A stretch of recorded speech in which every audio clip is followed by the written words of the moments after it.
ఒక్క మాట, ఈ ఒక్క మాట నువ్వు కానీ చెప్పడం నేర్చుకోలేదనుకో, లైఫ్ లాంగ్ అడ్జస్ట్ అవుతూ బతకడం నేర్చుకోవాల్సి వస్తుంది. ఆ ఒక్క మాటే నో. ఈ నో అనే మాట చెప్పడానికి చాలామంది చాలా రకాల మొహమాటాలను ఫేస్ చేస్తూ ఉంటారు లైఫ్లో. అటువంటి మొహమాటస్తుల కోసమే ఈ వీడియో. ముందుగా నా పేరు మస్తాన్. నేను ఒక అడ్వాన్స్డ్ సర్టిఫైడ్ ఫిట్నెస్ ట్రైనర్. నెల్లూరుకి దగ్గరలో ఏజ్లెస్ ఫిట్నెస్ స్టూడియో అనే జిమ్లో మేమంతా ఉంటాం, ట్రైనింగ్ ఇస్తూ ఉంటాం. ఫిజికల్గా మాత్రమే కాదు, మెంటల్గా కూడా. మెంటల్గా మేము ఫస్ట్ ట్రైనింగ్ ఇవ్వాలంటే మాకు అటువంటి సిచ్యువేషన్స్ మేము ఫేస్ చేసి ఉండాలి. అటువంటి సిచ్యువేషన్స్ ఫేస్ చేసి ఈ బీటెక్ గ్రాడ్యుయేషను తర్వాత ఈ స్పోర్ట్స్ రిలేటెడ్ గ్రాడ్యుయేషన్ కంప్లీట్ చేసుకొని, ఈ fitness related training certifications complete చేసుకొని, న్యూట్రిషన్ రిలేటెడ్ సర్టిఫికేషన్స్ కంప్లీట్ చేసుకొని, సైకలాజికల్గా కొన్ని రకాల క్లాసెస్కి అటెండ్ అయ్యి ప్రజెంట్ సొసైటీలో ఇప్పుడున్న పీపుల్ ఎలా ఉంటున్నారో, వాళ్ళ మైండ్ సెట్స్ ఎలా ఉంటున్నాయో అనేది అనలైజ్ చేసి, ఈ నాకున్న ఎక్స్పీరియన్స్ని నా క్లయింట్స్కి నేను ఎలా అయితే షేర్ చేస్తూ ఉంటానో, ఈ వీడియోలో నేను మీకు కొన్ని టిప్స్ అయితే ఇస్తా. అసలు ఈ నో అనే మాట మీరు కానీ చెప్పలేదనుకో, నిజంగానే మీ ఫ్యామిలీని మీరు మోసం చేస్తూ, అంతేందుకు మిమ్మల్ని మీరు మోసం చేసుకుంటూ లైఫ్ లాంగ్ అడ్జస్ట్ అవుతూ బతకాల్సిన సిచ్యువేషన్స్ చాలా వస్తాయి. వీడియోలోకి వెళ్ళే ముందుగా మన ఛానల్లోకి కనుక ఎవరైనా కొత్తగా వచ్చుంటే లేట్ చేయకుండా సబ్స్క్రైబ్ చేసేసుకోండి. ఒక లైక్ వేసి వీడియోని కంటిన్యూ చేయండి. ఆ లైక్ అనేది నాకు ఎంతో మోటివేషన్ అనేది ఇస్తుంది. నెక్స్ట్ వీడియోస్లో ఇంకా మరింత ఇన్ఫర్మేషన్ మీకు ఇవ్వడానికి నేను ట్రై చేస్తూ ఉంటాను. సో మంచి ఎగ్జాంపుల్స్తో అయితే వెళ్దాం. ఫస్ట్ నా పర్సనల్ ఎక్స్పీరియన్స్తో ఒక చిన్న స్టోరీ ఇది. మామూలుగా ఫ్రెండ్స్ అంటే నీ వస్తువుల్ని తను అడిగినప్పుడు మొహమాటంతో ఇచ్చేస్తూ ఉంటాం. అట్లాంటి ఒక సిచ్యువేషను. ఈ సిచ్యువేషన్ ఎట్లా అంటే మనీ అనుకోండి. నాకు బీటెక్లో ఉన్నప్పుడు ఇన్కమ్ సోర్సు అనేది అప్పుడప్పుడు క్యాటరింగ్స్కి వెళ్ళినప్పుడు మనకు ఒక 300 400 అట్లా వచ్చేది.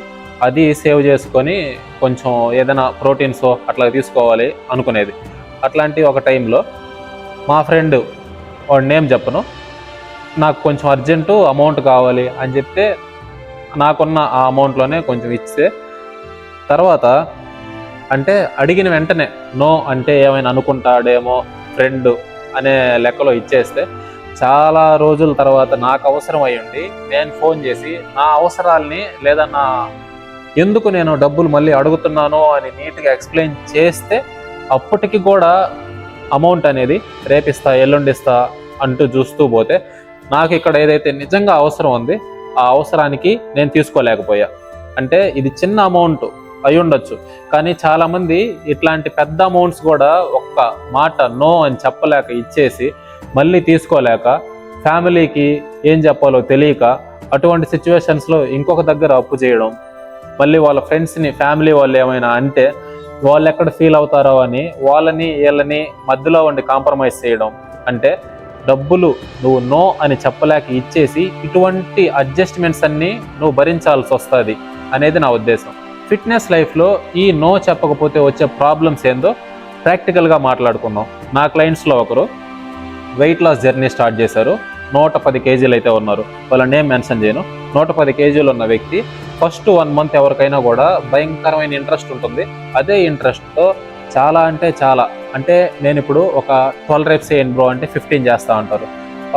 5 kgs యూస్ చేయండి అంటే నేను 7.5 కూడా లిఫ్ట్ చేస్తూ ఉంటారు. ఇది ఫస్ట్ 3 or 4 వీక్స్లో. తర్వాత ఏమైందంటే వాళ్ళ ఫ్రెండ్స్ బర్త్డేస్ అని, ఫ్యామిలీ పార్టీస్ అని అట్లా వెళ్ళినప్పుడు వాళ్ళల్లో కొంతమంది జిమ్కి వెళ్తున్నావు అంటే ఏంటి రీసెంట్గా, ఏది ఇంకా రిజల్ట్ రాలేదు అని వాళ్ళు అడగడం, వస్తుంది అని ఈయన చెప్పడం. తర్వాత ఏమైందంటే అక్కడున్న ఫుడ్ ఏదైతే ఉందో ఈ ఒక్కరోజు తింటే ఏం కాదులే తిను అని వాళ్ళు ఇతనికి ఫోర్స్గా ఇస్తే, వాళ్ళకి నో చెప్తే ఆ ఫంక్షన్లో ఏమైనా అనుకుంటారేమో అని అప్పటి వరకు స్ట్రిక్ట్గా ఫాలో అవుతున్న డైట్ని ఒక్కసారిగా ఏదో కొద్దిగా బ్రేక్ చేస్తే అనుకోవచ్చు. అంటే వాళ్ళు ఎక్కడ బాధపడతారో అని ఇతను ఎక్కువగా తినేసి ఆ పక్క రోజో లేదా ఆ పక్క రోజుకో వెయిట్ పెరిగిపోతారు కదా, దానివల్ల డిమోటివేట్ అయిపోయి మళ్ళీ అడ్జస్ట్మెంట్స్. ఎప్పుడైతే ఆ డైట్ అనేది బ్రేక్ అయిందో మళ్ళీ కూడా ఆ ఫుడ్ అనేది కొంచెం ఎమోషనల్ కనెక్టివిటీ కలిగి ఉంటుంది కాబట్టి మళ్ళీ తినాలనిపిస్తుంది. అది కాస్త రెగ్యులర్ అవుతుంది. అట్లాగా కంప్లీట్గా ఫిట్నెస్ జర్నీకే దూరం అయిపోయాడు. అదే నో అనే ఒక్క మాట కానీ చెప్పుంటే, నేను డైట్లో ఉన్నా, స్ట్రిక్ట్గా ఫాలో అవుతున్నా, నాకు ఒక పర్టికులర్గా ఒక గోల్ ఉంది, ఆ గోల్ కోసం నేను అడుగులు వేసుకుంటూ వెళ్తున్నా, ఒక్కొక్క అడుగు వేసుకుంటూ ఇంత దూరం వచ్చున్నా, ఇంత దూరం వచ్చిన తర్వాత ఇప్పుడు ఎవరి కోసం అతను ఏదో అనుకుంటాడని, వాళ్ళు ఏదో అనుకుంటారని, వాళ్ళ కోసం నేను ఇప్పుడు తినేస్తే నేను ఇన్ని రోజులు కష్టపడి తెచ్చుకున్నటువంటి రిజల్ట్కి నేనేమని చెప్పుకోవాలి? అంతెందుకు నా సెల్ఫ్ అంటే నాలో ఉన్న నాకు నేనేమని చెప్పుకోవాలి? అంటే నా వాల్యూ నేను తగ్గించేసుకొని వాళ్ళు చెప్పినంత మాత్రాన నేను తీసేసుకోవాలా? అంటే వాళ్ళకి ఎక్కువ వాల్యూ ఇస్తున్నానా నాకంటే? నాకు అసలు సెల్ఫ్ ఇంపార్టెన్స్ అనేది లేదా అనేది ఒక్కసారి నువ్వు కానీ క్వశ్చన్ చేసుకుంటే ఆ టైంలో నో అనేది చెప్పగలుగుతావు. సో నా మెయిన్ ఉద్దేశం ఏంటంటే, నో అనే సిచ్యువేషన్ చెప్పాల్సి వచ్చినప్పుడు ఖచ్చితంగా నిన్ను నువ్వు క్వశ్చన్ చేసుకోవాలి. వాళ్ళు కాదు నిన్ను క్వశ్చన్ చేయాల్సింది, ఎందుకు నో అంటున్నావు అని కాదు. నువ్వు అనుకోవాలి, ఎందుకు నేను నో అని చెప్తున్నాను ఈ సిచ్యువేషన్ కానీ. నిజంగా నువ్వు చేస్తున్నటువంటి కెరియర్లో ఆపర్చునిటీస్ కోసం నువ్వు చేసే ఆ ఎఫర్ట్స్లో వాళ్ళు ఇచ్చినటువంటి ఆ టాస్క్ ఏదైతే ఉందో ఆ టాస్క్ని ఫినిష్ చేయడం వల్ల నీకు నిజంగానే యూజ్ అవుతుందా లేదా? ఒకవేళ యూజ్ అవ్వకుండా ఉంటే వెంటనే నువ్వు నో చెప్పేయచ్చు, ఎందుకంటే నీకు క్లారిటీ ఉంది. అంతేగాని వాళ్ళు ఏదో అనుకుంటారు, ఫ్యామిలీ ఫ్రెండ్స్ ఏదో అనుకుంటారు, వాళ్ళ ఎమోషన్స్ హర్ట్ అవుతాయి, ఆ టైంలో నో చెప్పకుండా అటువంటి వాటిల్ని నీ లైఫ్లోకి నువ్వు అప్పటి వరకు చేస్తున్నటువంటి నీ లైఫ్ స్టైల్లోకి యాడ్ చేసావనుకో, ఆటోమేటిక్గా నీ సెల్ఫ్ ఇంపార్టెన్స్ ఏదైతే ఉందో, నీకంటూ ఒక సెల్ఫ్ రెస్పెక్ట్ ఏదైతే ఉందో దాన్ని నువ్వు తక్కువ చేసేసుకున్నట్టే. అంతెందుకు, ఇప్పుడు వీడియో ఎవరైతే చూస్తున్నారో మీ దగ్గర ఉన్నటువంటి అమౌంట్ని వితౌట్ ఎనీ పర్మిషన్ నేను వచ్చి తీసుకుంటే ఏమంటావు? కామ్గా అక్కడ పెట్టేసి వెళ్ళిపో అంటావు. కొంతమంది బూతులు కూడా తిడతారు. ఎందుకు తిడతారు? మనీకి అంత ఇంపార్టెన్స్ ఉంటుంది కాబట్టి. నువ్వు మనీ అనేది ఈరోజు కష్టపడితే వస్తుంది, ఖర్చు పెడితే అయిపోద్ది, మళ్ళీ రేపు కష్టపడితే వస్తుంది. కానీ టైం ఈరోజు అయిపోతే రేపు రాదు. ఆ టైంని నువ్వు ఎవరో ఏదో చెప్పారని వాళ్ళకి ఇచ్చేస్తా ఉన్నావు. నీ టైంని గుర్తుపెట్టుకో, నీ టైంని వాళ్ళు ఏదో అడిగారని, లేదా వాళ్ళు ఫీల్ అవుతారని, వాళ్ళు ఏదో హట్ అవుతారని మొహమాటానికి పోయి నీ టైంని నువ్వు వాళ్ళకి ఇస్తున్నావు. అదే టైంని నువ్వు కానీ ఇవ్వకుండా కానీ ఉంటే ఇంకొంచెం బాగుండొచ్చేమో, ఇంకొంచెం నీ డైట్ మీద స్ట్రిక్ట్నెస్ వస్తుందేమో, ఇంకొంచెం నీ డైట్లో రెసిపీస్ మీద నువ్వు ఫోకస్ చేసి ఇంకొంచెం టేస్టీగా నీ మీల్స్ని ప్రిపేర్ చేసుకోవచ్చేమో. అదే టైంని నువ్వు నీకిస్తే ఇంకొంచెం నీ గోల్స్ ఏవైతే నువ్వు కష్టపడతావన్నావు వాటి కోసం ఇంకొంచెం కష్టపడేదానికి టైం నీకు దొరుకుతుందేమో. ఎన్నున్నాయి నీ సైడ్ నుంచి ఆలోచిస్తే.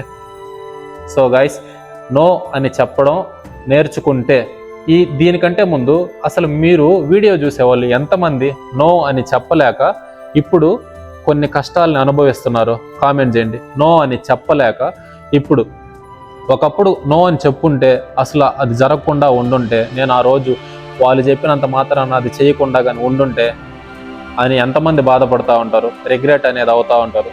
సో గైస్, నో అని చెప్పడం అనేది తప్పు కాదు. నో అని చెప్పేటప్పుడు ఎందుకు అనేది నిన్ను నువ్వు క్వశ్చన్ చేసుకో. వాళ్ళు కాదు ఎందుకు నో చెప్తున్నావు అని వాళ్ళు కాదు నిన్ను అడగాల్సింది. నేను ఎందుకు నో చెప్తున్నాను నీ క్లారిటీ ఉందా? జస్ట్ సే నో, అది కూడా పొలైట్గా, just say with smile. No అండి కుదరదు, మర్యాదగా కావాలంటే. అదే ఫ్రెండ్స్ అయితే నో రావద్దు, ఎందుకంటే నేను ఇట్లా చేస్తున్నాను అనే ఒక క్లారిటీ అతనికి ఇచ్చేసావు అనుకో, అతను అర్థం చేసుకొని ఓకే అనే మెచ్యూరిటీ కానీ కలిగి ఉన్నవాడైతే నిన్ను డిస్టర్బ్ చేయడు. మెచ్యూరిటీ లేని వేస్ట్ బీపీలు ఉంటారనమాట.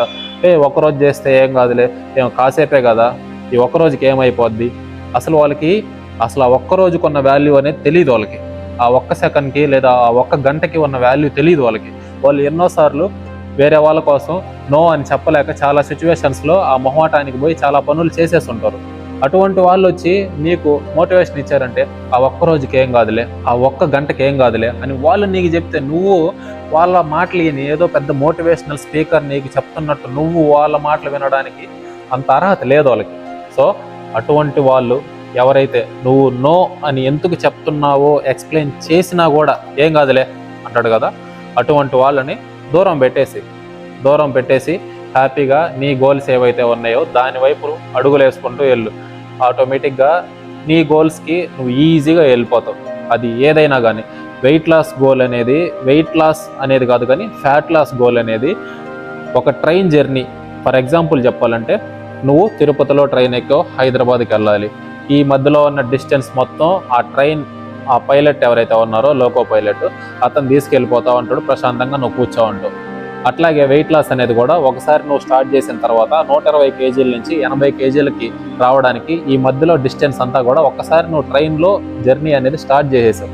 80 కేజీలకు వచ్చిన తర్వాతనే ఆ జర్నీలో నుంచి కొంచెం రెస్ట్ తీసుకోవాలి. కానీ మన వాళ్ళు ఏం చేస్తున్నారు, ప్రతి వారానికి ఒక రెస్ట్, ఫ్రెండ్ బర్త్డే అని, పార్టీ అని, అట్లాగా.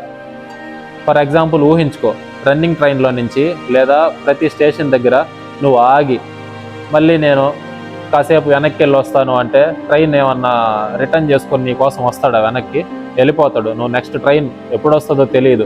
ఒకవేళ వచ్చిన తర్వాత దాంట్లో నీకు ఇంతకు ముందున్నంత సౌకర్యంగా సీట్ దొరకతుందో లేదో తెలియదు. ఆల్రెడీ రిజర్వేషన్ చేసుకున్నటువంటి ట్రైన్ని నువ్వు చేతులారా మిస్ చేసుకుంటావంటే నీకంటే వీపీ ఎవడుండడు. కాబట్టి once weight loss journey start అయిన తర్వాత నువ్వు నీ కోసంగా నీ వల్ల కావట్లేదా, డైట్ భయంకరంగా ఉందా, చేయలేకపోతున్నావా, ట్రైనర్తో మాట్లాడు, నాకు ఈ విధంగా ఉంది, డైట్లో ఇట్లా చేస్తున్నప్పుడు ఇట్లా ఉంది అని చెప్పు. దానికి ఏదైనా ట్రైనర్ ఏదైనా సొల్యూషన్ ఇస్తే దాన్ని ఫాలో అవ్వు. అంతేగాని ఎవడో బయట నుంచి వచ్చి ఈ ఒక్కరోజు తింటే ఏం కాదులే తిను, ఈ కొంచెం స్వీట్ తింటే ఏం కాదులే తిను, ఈ కొంచెం ఆయిలే కదా ఏం కాదులే తిను, అటువంటి మిస్టేక్స్ కానీ చేస్తే కన్ఫామ్గా రిజల్ట్ అనేది రాదు, అడ్జస్ట్ అవ్వాల్సి వస్తుంది. అది సంగతి. నో చెప్పడం నేర్చుకోవడానికి ట్రై చేయండి. నాకు ఇంకా ప్రాపర్గా నో చెప్పడం రాదు, ఎందుకంటే కొన్ని సిచ్యువేషన్స్లో నిజంగా అవసరం ఉండి మన దగ్గరకు వస్తారు. ఆ సిచ్యువేషన్స్ వాళ్ళు చెప్పలేకపోవచ్చు.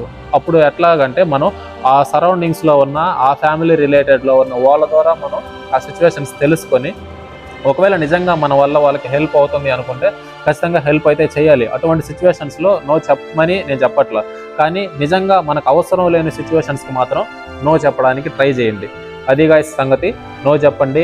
ఆ ప్రాబ్లమ్స్ మీ దాకా తెచ్చుకోకుండా, ఉన్న ప్రాబ్లమ్స్ని పెంచుకోకుండా, సెల్ఫ్ స్ట్రెస్ అనేది పెంచుకోకుండా హ్యాపీగా ఉండండి. Stay fit, be healthy. Be healthy, stay fit అంటే ఈ బయటకు కనపడేదే కాదు, మనసు కూడా, మెంటల్గా కూడా stay fit, be healthy. Subscribe చేసుకొని నెక్స్ట్ ఒక లైక్ వేసి ఇంకెళ్ళిపోండి. నెక్స్ట్ వీడియోలో మళ్ళీ కలుద్దాం. ఆల్రెడీ నేను మీకు full process for fat loss అనే ఒక వీడియో చేస్తానని చెప్పాను. 1000 లైక్స్ వచ్చిన తర్వాత ఆ వీడియో అయితే చేస్తాను. ఆల్రెడీ మంచి రీచ్ అయితే వచ్చింది. ఇంకా చూడండి, ఆ వీడియో కూడా చూసి మీ లైక్ కూడా దానికి హెల్ప్ అయ్యేలా చూడండి. Stay fit, be healthy, by.